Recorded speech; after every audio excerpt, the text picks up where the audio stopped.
Blog Talk Radio. We welcome the night.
Oasis, a radio show where we discuss all the latest movies and news from the world of horror.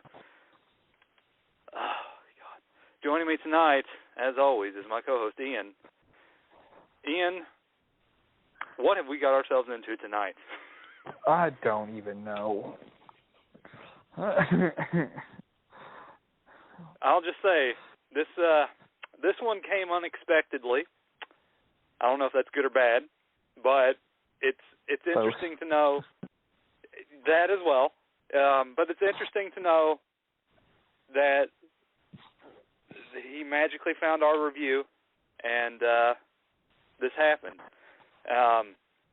So I guess we have to go a little bit back to a year ago, where we first kicked off our Halloween grab bag marathon, and it was the very first episode of the series last year, and we reviewed a little film called the Halloween Double Trouble Horror Show. And we talked about the film. There's a lot of things we discussed in that film. You can go back to our original review. I don't think we need to hash an old review. But, again, nonetheless, the director of the film, James Baack, reached out. He loved our review, which... that's a pat on the back for what we said. For how that went. But I think it was in good fun because honestly, it was like the second best of the series of the grab bag last year. Or actually, it was the first, and then like the Haunting of the Murder House was second because like Halloween Double Trouble was just so out there. It was just like, what is this? And it's just like so unintentionally hilarious that it entered our hearts, and you know the rest of the story. And he reached out to us, and he wanted us to review his newest film, and that's what we're doing tonight. And we just finished it, and we're kind of slow starters here because there's a lot to unravel, and I don't know if that's a good or a bad thing again. But Ian, your initial thoughts when James contacted us, and then we'll get into the review because there's a lot to unpack, and I know it's going to be one of those reviews where it's kind of going to go off the rails like Halloween Double Trouble did. Yeah. Thoughts? Well, I mean, it's always nice. At least you're not in jail, right? Right, and we're yeah. I mean, it's always nice to positive feedback when we get like at least it was positive, and unlike some other directors who took offense to what we had to say. And we were more tame with that person. But yeah, it was nice. I always like getting movies sent to me. I feel special. Kind of gives me it helps my ego a little bit when I receive a film. But yeah, I thought it was nice and surprising from the last year's review, considering the contents of our review wasn't probably not so nice. But we were having a little too much fun with the review. So, but yeah. Well, it happens. Sometimes those reviews goes off the rails, and there's a lot to unpack. But hold on one second. We gotta do this proper, Ian. We gotta start this thing off proper. So I'll do my best DX. Are you ready? Tonight's the fucking night. You've been asking for years. It's go time. Here we go. Tonight's the fucking night. Here's Ian, the gods and monsters. Wendigo. Wendigo. The Wrath on Human Garbage.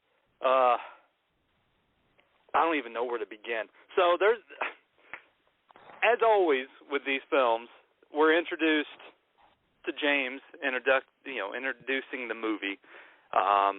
He's somewhere in Michigan on a bridge talking to the audience, saying to enjoy the movie.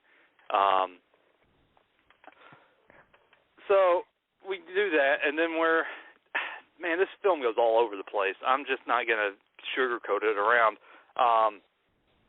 It really does go all over the place, and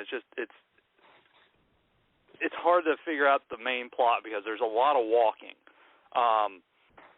So literally. Yeah.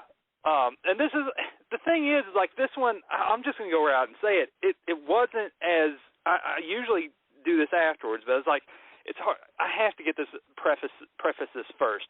It's not as unintentionally hilarious as Halloween Double Trouble was. This one is it's just very straightforward. Not really much in like when the Wendigo comes on screen and he's fighting random people. That was fun because that's when everything just goes fucking haywire.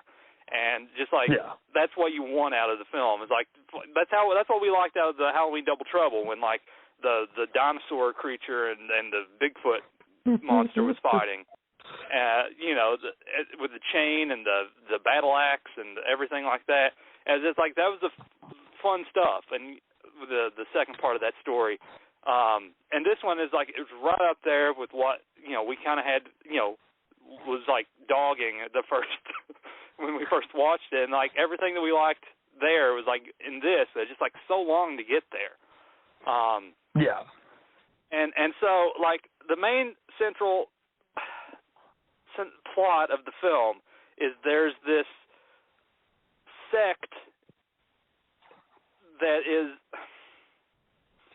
okay. Let me try to piece this together because this one's again it's out there. So there's a part of the Vatican that's sort of like a special group of operatives, and the code name is the Wrath on Human Garbage. And they have this operative that's working for them named Stanley who's just roaming around, and then he's supposed to go find Sabaton, who's supposed to fight the Wendigo, and the Wendigo has to be killed by Sabaton's hands to rid the curse of the Wendigo. In a sense, because the Wrath on Human Garbage is this secret plot where they're shooting missiles into the sky to release a toxin to turn all the animals into homosexuals, so there'll be a famine because there'll be no animals to mate with because they'll all be gay. That's the plot of the movie. Oh, God. So I mean, Ian, do we need to go on? I mean, seriously, when that's the main plot of the movie, and then you have people in cheap costumes fighting each other with Adobe After Effects going haywire with lightning and snow and fog and all kinds of shit, explosions all over the place. I mean, really that's was oh boy, ridiculous. And oh god, Mecha Bigfoot. And Mecha Bigfoot is a main plot device as well, but he doesn't get. It's not as great as you had hoped, but it's there. Like when they first introduced, like, oh my god, they better show Mecha Bigfoot, and it's there a little bit, but it's not as great. But again, that leaves room for the sequel, which was hinted at. Yeah.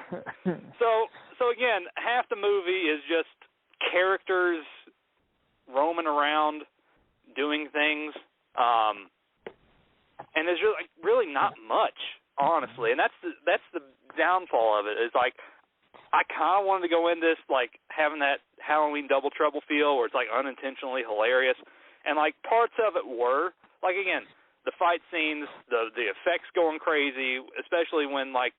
He's fighting Wendigo's fighting Sabaton for the first time, and you see the Christmas castle in the background because he's shooting this around Christmas, and just like the effects and the lightning, and it's like like where'd this come from, and like there's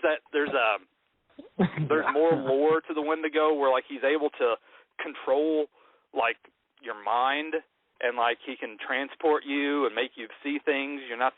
It kind of reminded me of Jack versus Lanterns, but like a better version of that, in a certain way, because you know how that one was like it's just long-winded and just like nothing really happened, and then like you fight off a pumpkin creature at the end of it. It's like sort of like that, but like it's a Wendigo, and it again there was parts of it I enjoyed because it was just so bad, and I mean that again. God, yes. That's what we liked with Halloween Double Trouble was just the badness where it's just like it's unintentionally hilarious, and the Tabitha, just like all that. But there's just like the only thing that was like really drew me in was the fight scenes and the story that kind of actually went nowhere because you're introduced to these characters and they're just kind of there.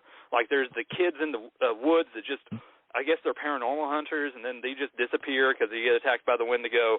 And then there's the Robin Gibb kid who's sprouting off Wendigo knowledge, and that goes nowhere.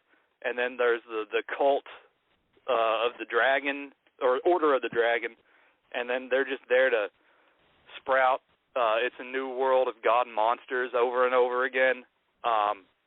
Again, you do get a Bigfoot fight. I love that. Or a gorilla fight really.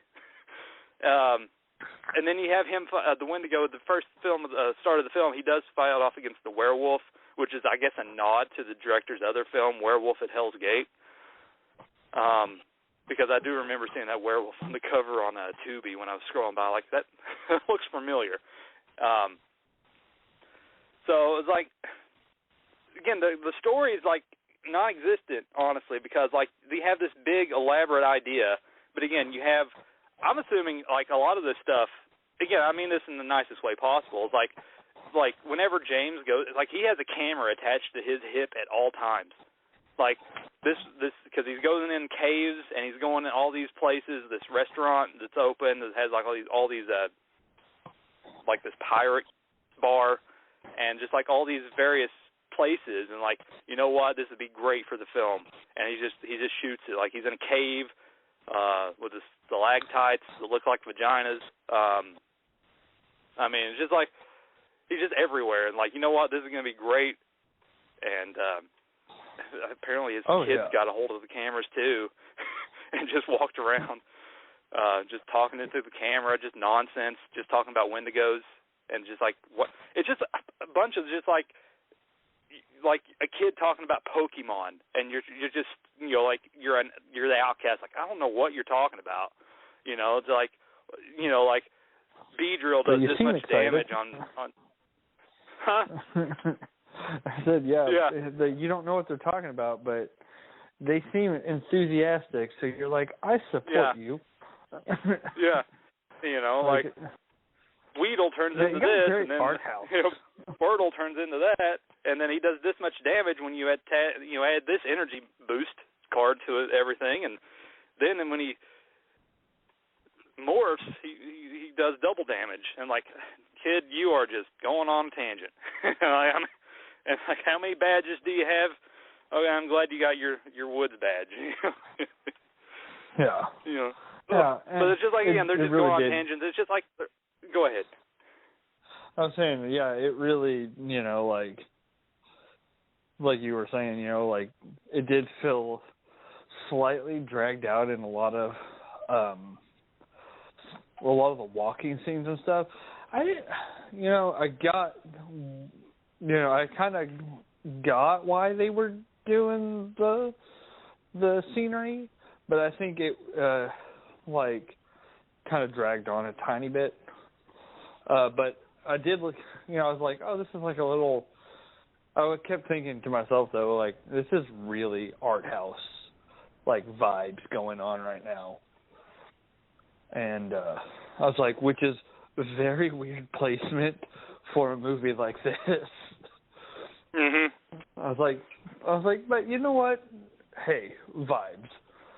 And it really did feel, like out of place, but at the same time, like, I mean, I don't know. I'm not hating on it. I thought it was, just odd choice, more or less. The walking was where, like, some scenes were just too long. I think there was a lot of scenes that kind of could be cut down a little bit. But yeah, because there's just like a lot of like Stanley walking around, and just like he goes to the library and he just he's walking around there. He gets a call around the hedges of that cemetery, and he walks around there. And then there's like the conversations where he's meeting up with like some of the high people in the order, where he's talking about meeting up with Sabaton, and then there's like Sabaton who's constantly drinking an energy drink, like take a drink every time he takes a drink, and it's just like then the Wendigo shows up. There's some characters getting attacked, like I said, like the paranormal team early on, the werewolf. Later on, there's the gorilla, and then Sabaton again, and then the group of mercenaries from the Saint Mary's 3 or something, whatever it was, and like, they're just there to get killed off. The Saint Tommy gun. Yeah. With all the girls, yeah. That I was like, okay, I love that. And I was like, okay, I love that. Yeah. But yeah, I wanted more. But again, we just have it to compare it to Halloween Double Trouble, and it's hard to top that because that was a trip unto itself. And this one we kind of knew what to expect, and it just kind of it just kind of floundered out. It's just like there was parts of it there that was just like fun, but it wasn't the same. Like having all the girls on the bed, just like quit being such a bitch. Just like all that stupid stuff, and like the Tabitha demon, and then it was just like, God. Why did the lights go out? There's a little bit of that with the boys in the woods, like especially this scene. I don't care anymore. All right, Devlin, are you ready? Yeah. Grab the stuff in case we got to run.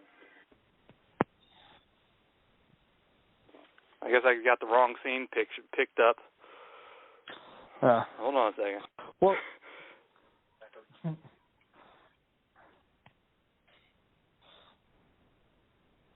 there we go. Here we go. Wait. We have to do the call. We just ready?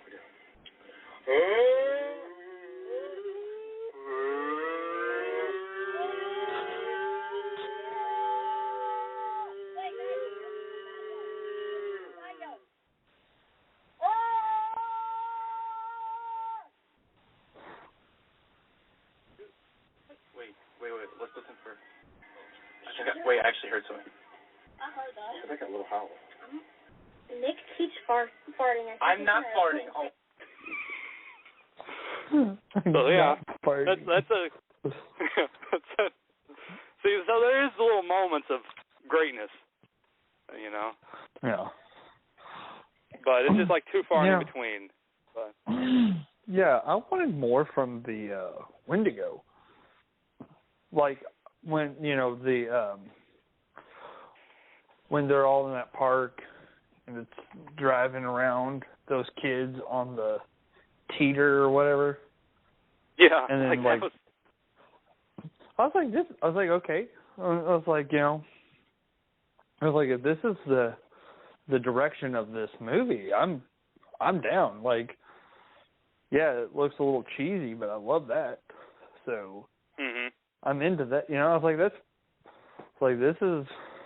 And then I was kind of like, and then it kind of dropped off, and I was like, man, I wish it would have kept that energy, because that was really great. Like, just menacing, like vicious,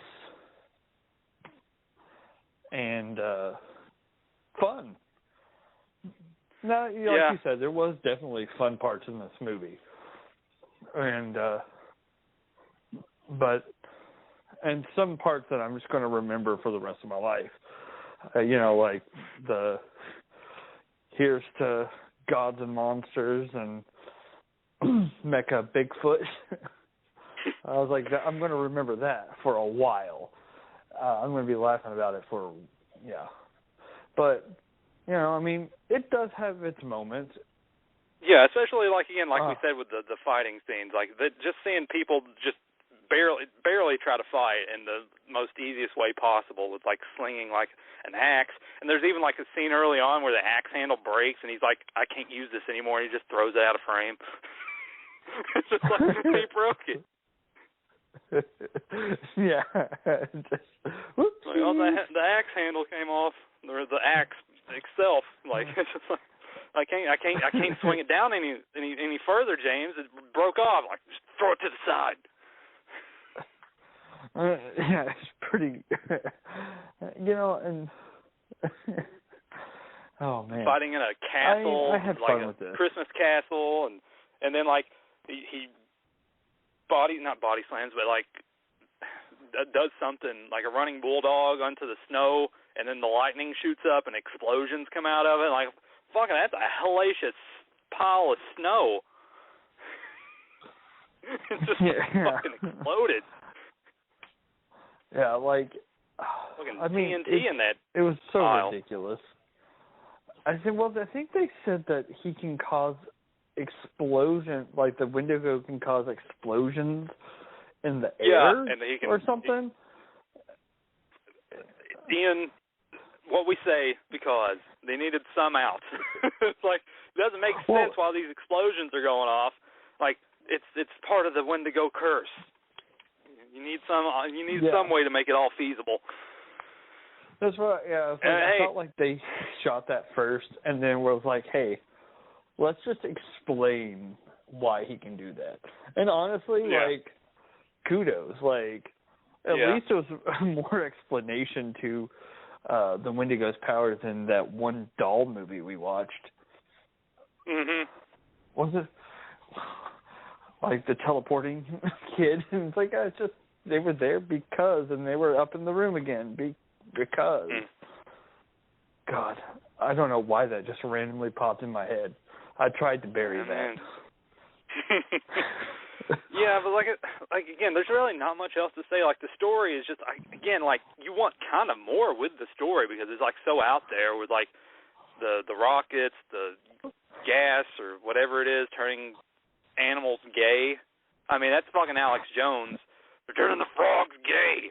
I know. I was like, I can see that they're making fun of conspiracy theorists with it. I get it. Like, it honestly, like, I do feel like the camera work and everything was a little better, like much better than the last one we reviewed, but It's definitely better with like the lighting because like again like with Halloween Double Trouble and the girls in the bedroom, like that was dark, and the audio's a little bit better. So there is like, I mean obviously like you can hear them reading off their lines off of paper, and so but again that's given the nature for a film of this type of budget and limitations. Like he's trying, Like he's doing more definitely than needs to tone most down people. some of the footage of finding stuff. Like again, like the bar scenes, like just like, and then there's like the scenes where like he's shooting it off the TV of like the seance happening on the TV or something that's going on there, and like you're obviously shooting that on the TV. Like I can see the corner of the TV when that's the. Yeah. And there's just like a lot. Again, just like a lot of walking. It's just like didn't really add much. Story-wise, it's just there. Like I said, I think it could have been cut down about 10, 15 minutes, and you wouldn't lose anything that was. And then the final battle kind of just felt anticlimactic as well. Like when Sabaton fights him on the bridge after he kills all the people in the Tommy, St. Tommy gun, and they're like, oh, he's on the bridge now. Okay. Like it could have been a little bit more drawn out. Because it's just like, it just stabbed him. It's just like for this big giant battle, or in layman's terms, giant. This big, final battle to everything. It just like it kind of went out on a whimper. For again, I don't want to get into spoilers or anything, but still, it just like it could have been a little bit, better. in the most polite way, because like it's just like it leads up to this thing, and it's just like, oh, he's just dead on a bridge, Yeah, and my only other gripe I have is that the music sometimes got way too loud. Yeah, like I felt myself, I had to because. Turning it down. My wife, is asleep. I'm like, I can't wake her up. And I got neighbors. So I had to, keep, reaching over and turning it down and then turning it back up and turning it back down.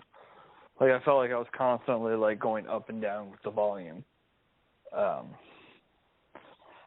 And, which is, even big budget movies sometimes do that. So, that's not, any, I'm assuming, I've never made a movie, so I can't say, but I'm guessing that's an easy oversight, since that's a problem with a lot of low budget movies, and sometimes big budget movies, and that one confuses me, because they got a team.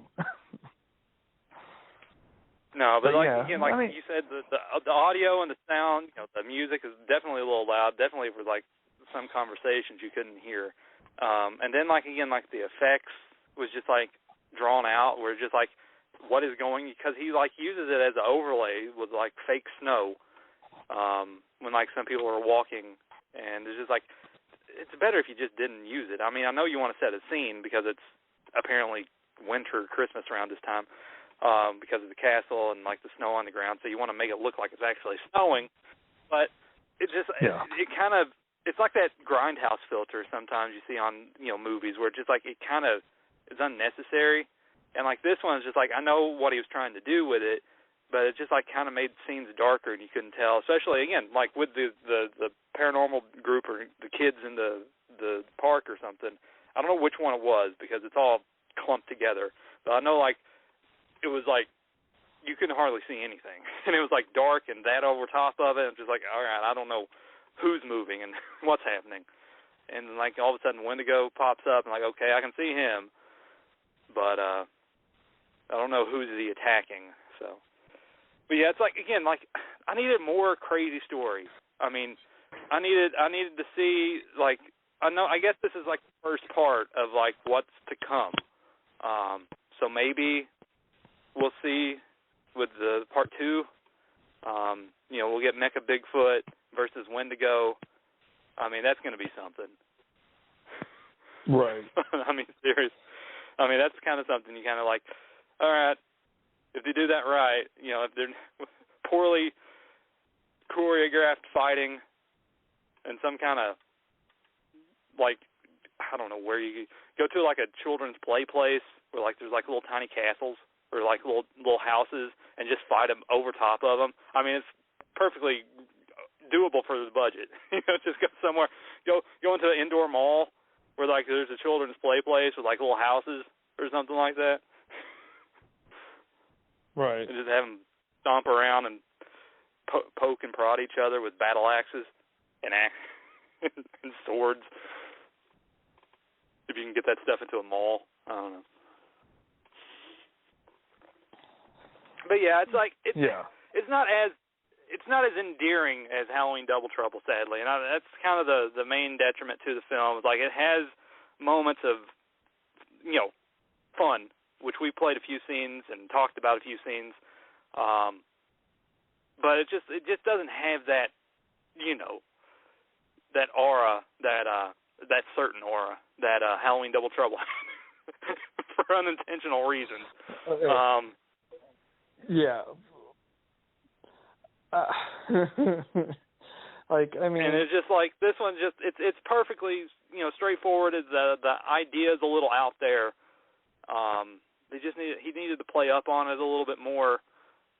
Needed more, again, scenes of the Wendigo fighting people. I mean, I know they're here and there, and they're fine, but I don't know. I just like the outlandishness of everything, especially, you know, again, with Halloween Double Trouble, where, like, everything was just, your brain was shutting off halfway through it.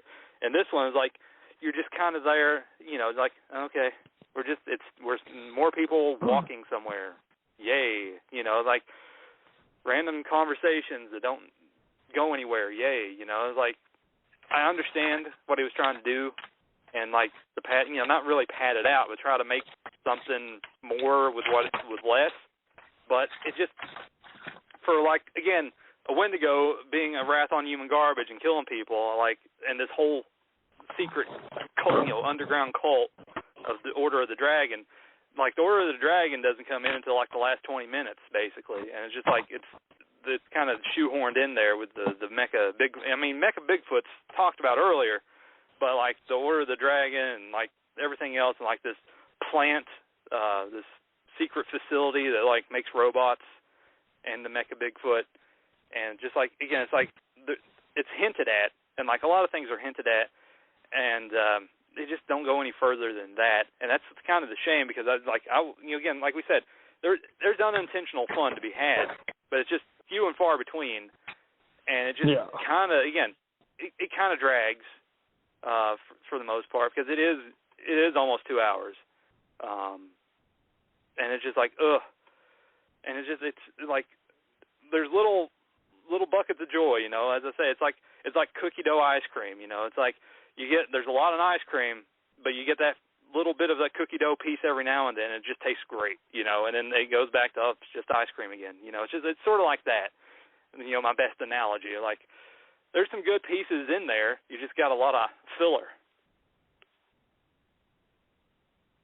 But Ian, you got any final thoughts? Yeah. I think we kind of, you know, went through most of it, but, you know, I do want to say, like, I did go into this movie thinking it was going to be a little worse than what it was, mostly because, like, that's what I've come to expect when we get movies sent to us. But honestly, I was kind of pleasantly surprised by the film. Like,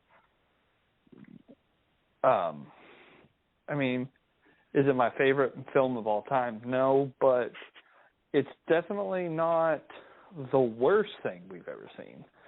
And it has, you know, and it does have potential. Like, I really liked where it was trying to go.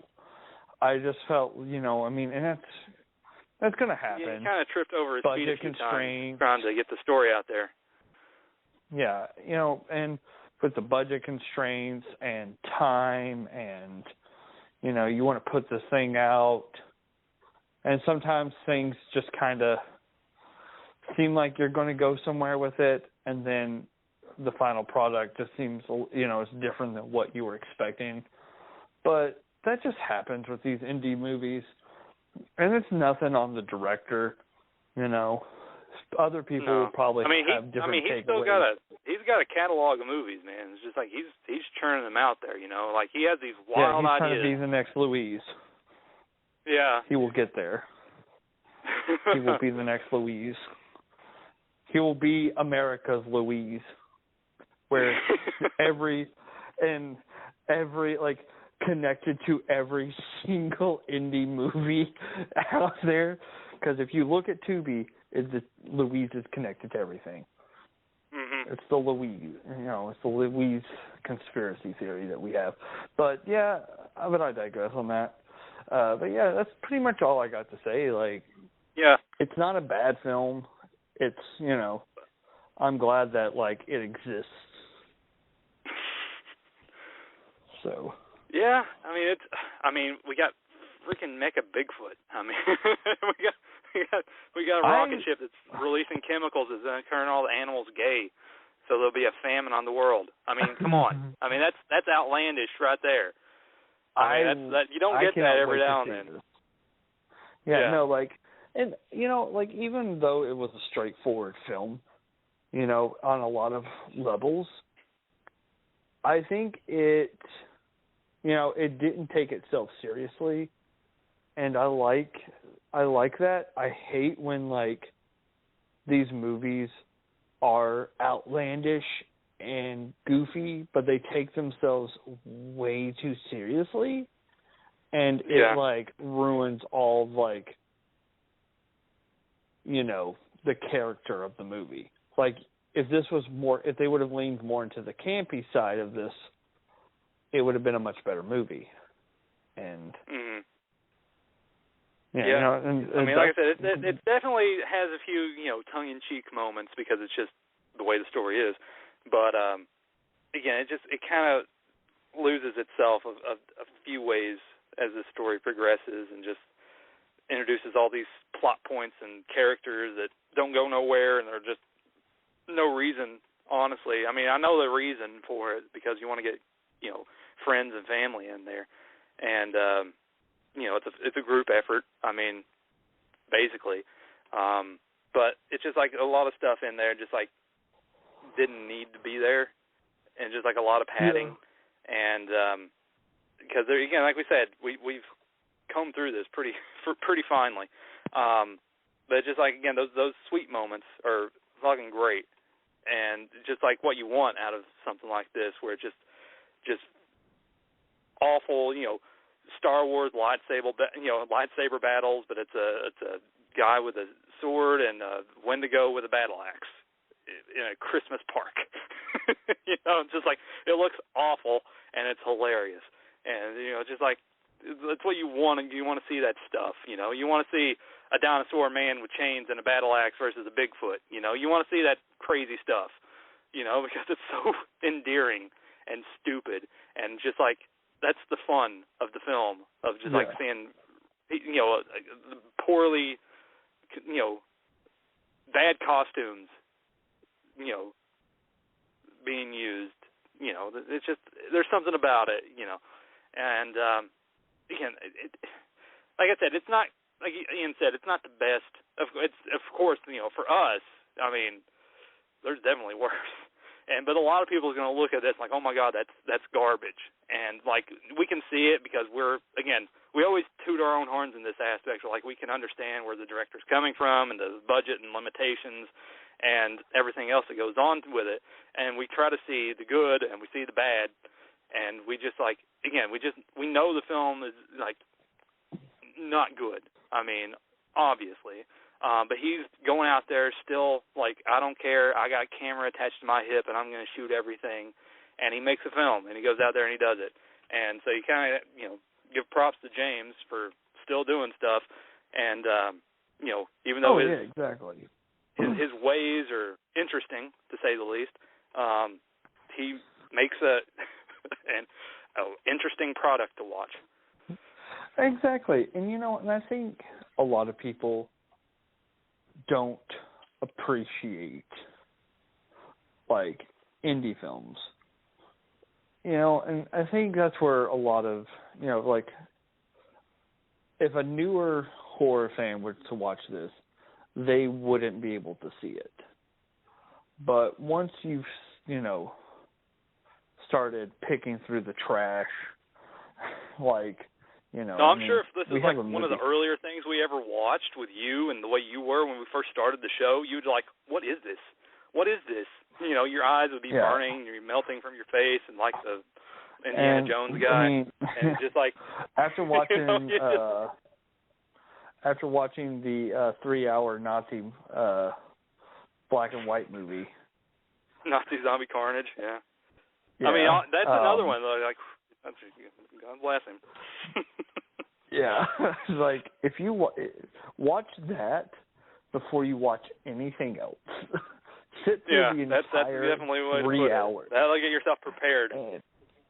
3 hour and then passion you will project. like, oh, yeah, you will understand why, you know, like, oh, you know what? Comparatively, this isn't that bad. And that's how you got to get your brain into thinking, oh, you know what? But, like, I love these kind of movies because, one, you know, sometimes they're a little hard to get through, but, like, even the bad ones are fun to talk about. It's the conversation. I'm sure if me and you were, like, in the same room, we would be having a field day with the film, you know, just talking back and forth, having fun with it. You know, because it's just like, again, if we were in the same room with Halloween Double Trouble, I mean, we would be in a prison cell by now, but still, we'd be, you know, the cops would be knocking at our door, but hey, like, but here we are. It's like, look. Being congratulated with Wendigo, the Wrath on Human Garbage. And I will say the camera angles have definitely gotten better. Yeah. There's not weird camera angles. No, he definitely did better. I mean, there was one scene a little bit, but I'm not gonna say anything. It happened. Yeah, but Ian, I think we've done the deed, and we're going to be welcoming a new world to Gods and Monsters for time to come. So everyone, you know, be ready for a new world of Gods and Monsters. We're going to be saying that at the end of every show now when we sign off. That's our new slogan. All hell Mecha Bigfoot. I love that. And we got to do the Wendigo call every time we start the show. So get ready. It's a new era of Horror Night Oasis. We told you things were changing. Okay. But Ian, as always, it's great talking with you, and I wouldn't have it any other way. So with that, thanks everyone for listening to this crazy episode of Horror Night Oasis, and we will see you next time on the next episode of Horror Night Oasis. So thank you for listening, and we'll see you next time. I'm all dizzy. Gods and Monsters.